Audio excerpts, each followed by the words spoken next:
Welcome to the Richard Lloyd USA YouTube channel. I'm Richard Lloyd. Today I'm going to show you how to power up your router and your modem in an emergency power out or power outage situation. Now, currently Fiona, the biggest hurricane to hit the Atlantic, the Canadian Atlantic coast, probably in history, is bearing down on them right now. I have family and friends who live in the area, and you know, all this inspired me to say, hey, what if the power goes out, right? They won't be, they'll be cut off from the internet. They won't be able to send email, communicate through the internet with me, especially. I realized and I remembered that just because the power is out in your area doesn't mean your internet signal is out. In my case, I've had the power out in my city out for 4 hours. And I was able to surf the internet because the cable signal and DSL and fiber, I believe, are the same, as well as cellular.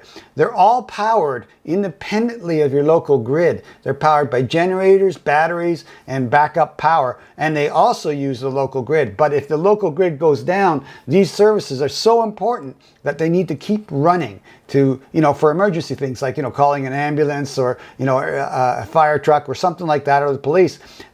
They're set to run 24/7 regardless of the power grid state, your local power grid state. Now, I don't know how long they'll run on battery backup or generator backup, but I know they do it for a very long time, because at least 4 hours in my case. So what I'm going to show you is how to use a regular car battery and a power inverter like this, and this is a 100 watt max 80 watt continuous, to power up your modem and your router in for an emergency situation. It will also power up a laptop as well, and basically give you internet access when no one else in your neighborhood has power at all. So it's basically going to become a 12 volt backup battery system for your modem, router, and a laptop. I'll show you what the best way to go about this as far as equipment goes.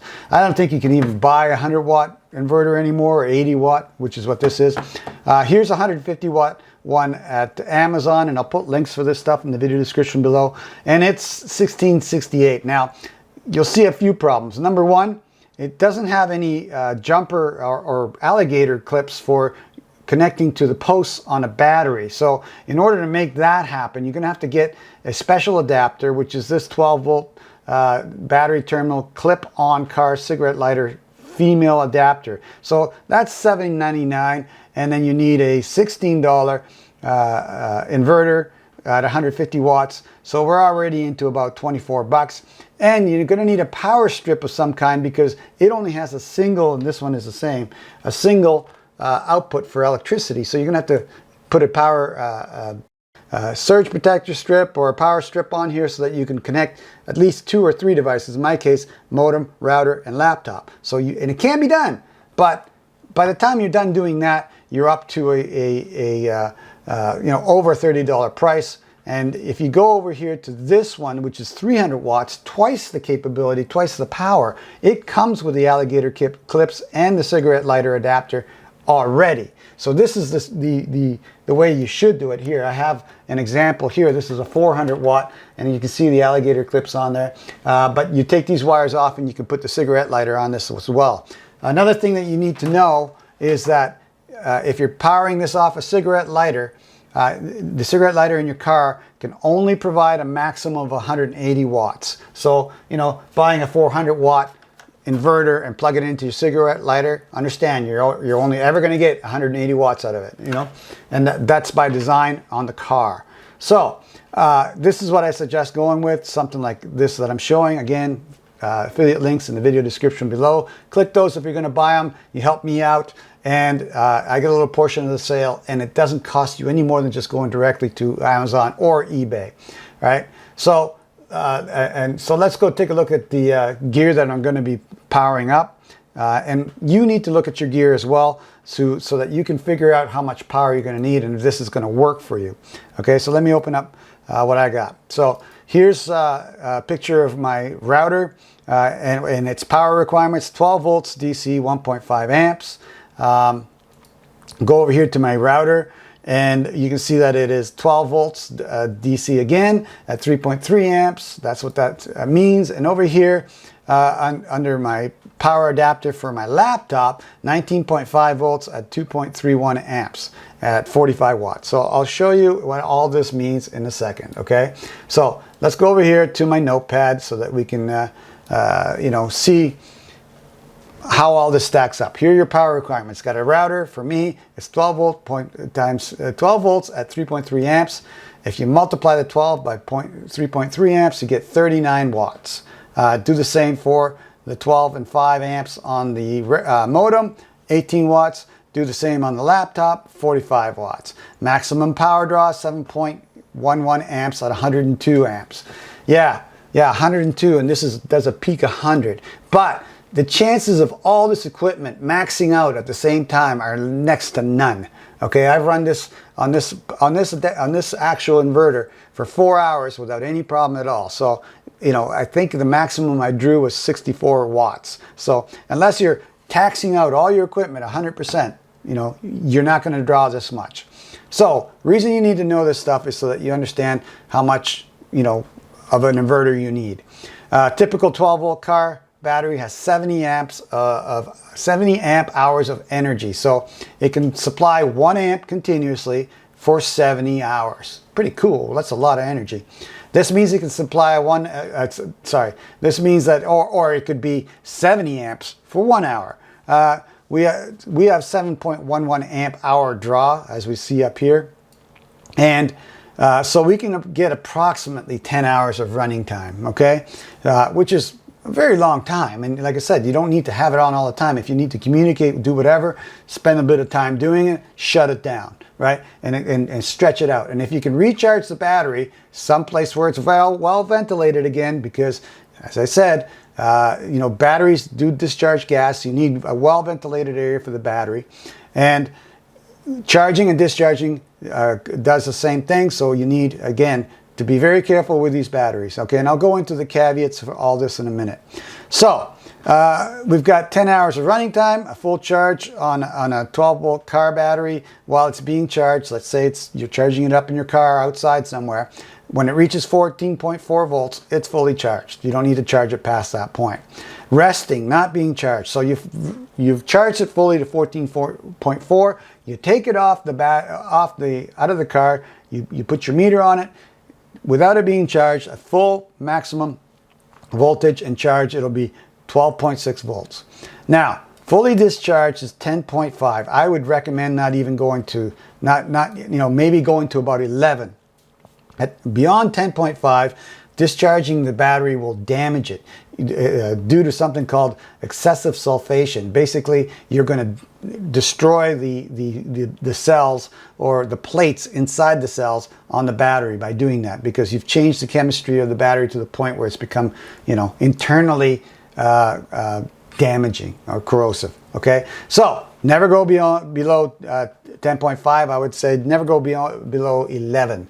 Okay, volts on the battery. And if you don't know what that is, then maybe you need a meter or something. Now these inverters will shut off, I believe, at about 11 volts. Check yours to make sure. So it sort of protects the battery anyway. Okay, so that's all. All that being said, this system works wonderfully. It worked for me, no problem, for 4 hours without any issue at all. But huge caveats on safety. Batteries are very heavy. Number one. Number two, they're full of sulfuric acid. Sometimes that stuff gets on the outside of the battery, so make sure it's clean and make sure you wear protective clothing when you're handling the battery, okay? Because sulfuric acid is very, very corrosive and it will burn your skin. So wear gloves, be careful, clean the battery with, usually what the batteries be cleaned with is baking soda and water. But again, I'm not getting into that. You just be careful with your battery. Number two, they do discharge gas when they're being charged. I don't believe they do when they're being discharged, but they may, so assume that they will. So put them in a well-ventilated area where there's no chance of, gases building up and becoming explosive, because that's how batteries explode. They're in an enclosed area, they've discharged all this gas, and then somebody creates a spark, and poof, off it goes. So very, very careful with the battery. Very, very look at the safety of a battery, look at what can and cannot be done with the battery. That's all up to you. I'm just warning you to be very, very careful with these things. But if you treat them right, you should be okay. Again, I take zero responsibility for any damage to your equipment. I take zero responsibility for any injuries or mishaps or anything that is destructive in you using this system. So again, you're on your own. But as I said, handle it correctly, be safe, and you should be okay. But zero responsibility. This is for educational purposes only, and I want you to understand you're on your own, under your own responsibility if you do anything that I show you how to do in this video, okay? Thank you. All right, so again, emergency situation, power's gone out. We're going to hook it up, and I'm going to show you it working here. I can't simulate a citywide power outage, and I wouldn't want to be responsible for something like that. But I can show you that it works without being plugged into the wall, and that all it's doing is drawing internet through the cable into a 12-volt system, 120-volt system being powered by a 12-volt car battery. So let's go do it. So I have my cigarette lighter adapter with the two alligator clips, jumper cables, whatever you want to call them. Red on the positive, black on the negative. The meter I'm going to connect here in a minute. Let's do that, just so you can see how much voltage is on the battery. There we go, 12.75 currently. So we're going to plug in the adapter, well, the power cord from the inverter into the 12-volt cigarette lighter adapter. There you go. Now my inverter should be going on, and it is. I'll show you that next. And you can see that the battery hasn't changed much, but there's no load on the inverter. So let's go over here, show you the inverter. Now that is a power meter showing me how much wattage is being used by that unit. And if you look behind, you can see the inverter has a nice blue light on it, so it's ready to go. So I'll pan over here, show you what I got going on. Got the computer on, there we go. And the power bar, but it's not on, so we're going to turn that on so that we can see it, like that. And you can see the blinking blue light on the router, indicating that it's going to go on, and the lights on the modem, and the router lights are blue as well. And currently the laptop's plugged in right here, so it's all being powered up by the 12-volt battery right now.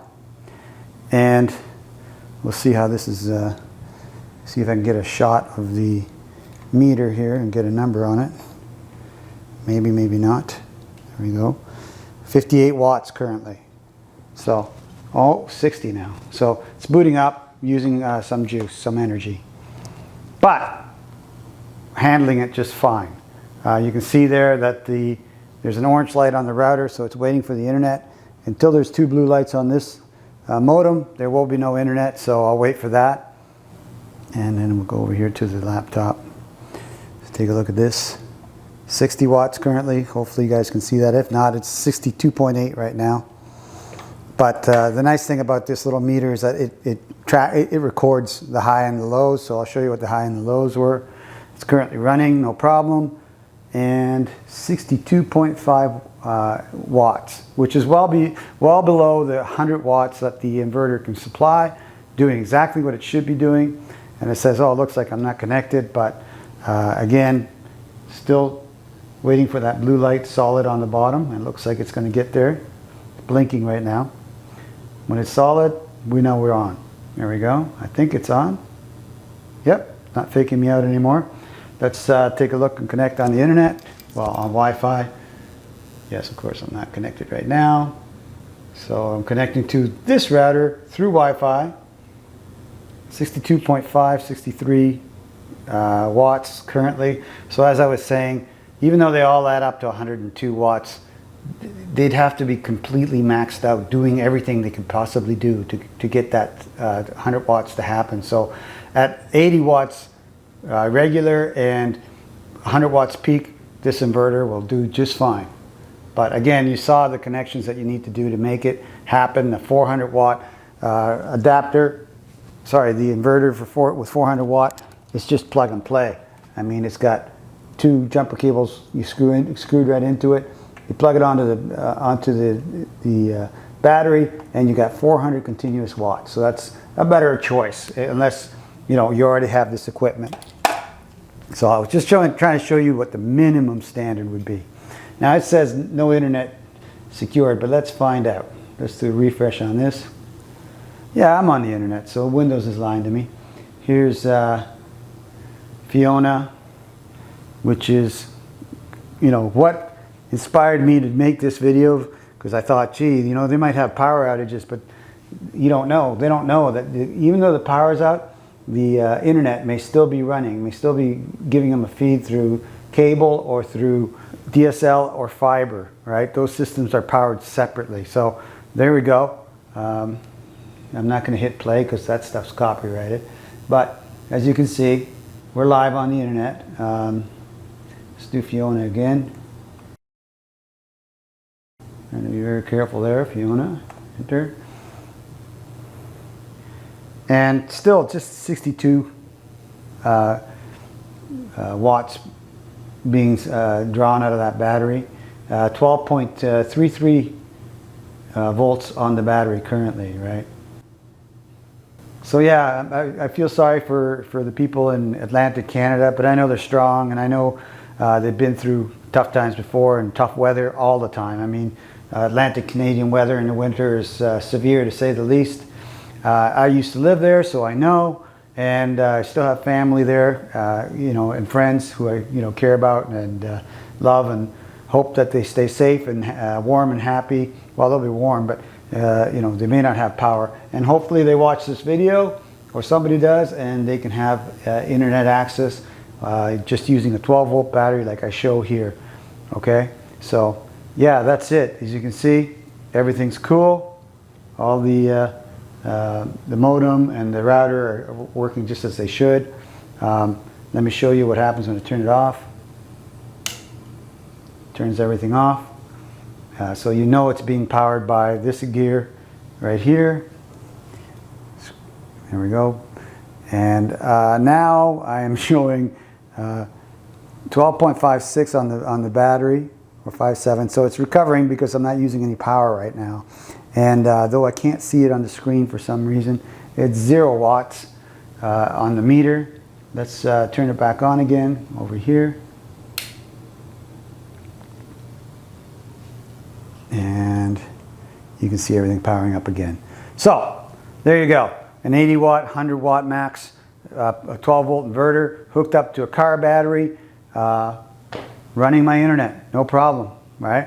So that's how you do it. If you have this equipment, go ahead and do it. Remember, be careful, be safe, be conscientious about, ventilation, sparks, all that stuff. Just be very, very safe. Again, 0 responsibility for this content, just for educational purposes, to show you how it can be done. And if you're in an emergency situation, this might be a lifesaver for you. So, weigh up your options, and, again, accept your responsibility for this. You're doing this on your own. I'm just showing you how to do it. That's it for my video. If you like this video and it helped you out in some way, do me a huge favor. Give me a thumbs up at the bottom corner, and or a like. I appreciate it. It helps me on YouTube as well. And once again, I really do appreciate you doing that for me. It's a great favor.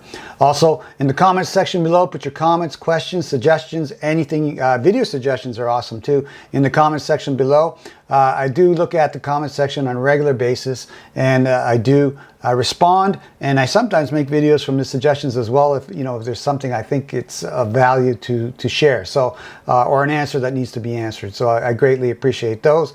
In the video in the video description below, I'll put links to all the stuff I used in this video, all the hardware, and other things as well. Those are affiliate links, and what that means is when you use those links, you're helping me out a little bit by buying through those links on Amazon or eBay. And the bonus is that it doesn't cost you any more than just going directly to Amazon or eBay. You don't notice any difference in price. So you're helping me out, and it's not costing you a cent. I really, really do appreciate if you do use the links in the video description. Once again, to everybody on the East Coast, Northern East Coast, in Canada, and in United States, stay safe. I hope you weather the storm well without any issue at all, and that it's basically a non-issue for you. But if you have problems with your power, this at least will help you get your modem, your router, and a laptop back up. Hopefully that'll give you some connection to the internet and some connection to the outside world. Once again, and like always, thank you very much for watching. I appreciate it, and good luck.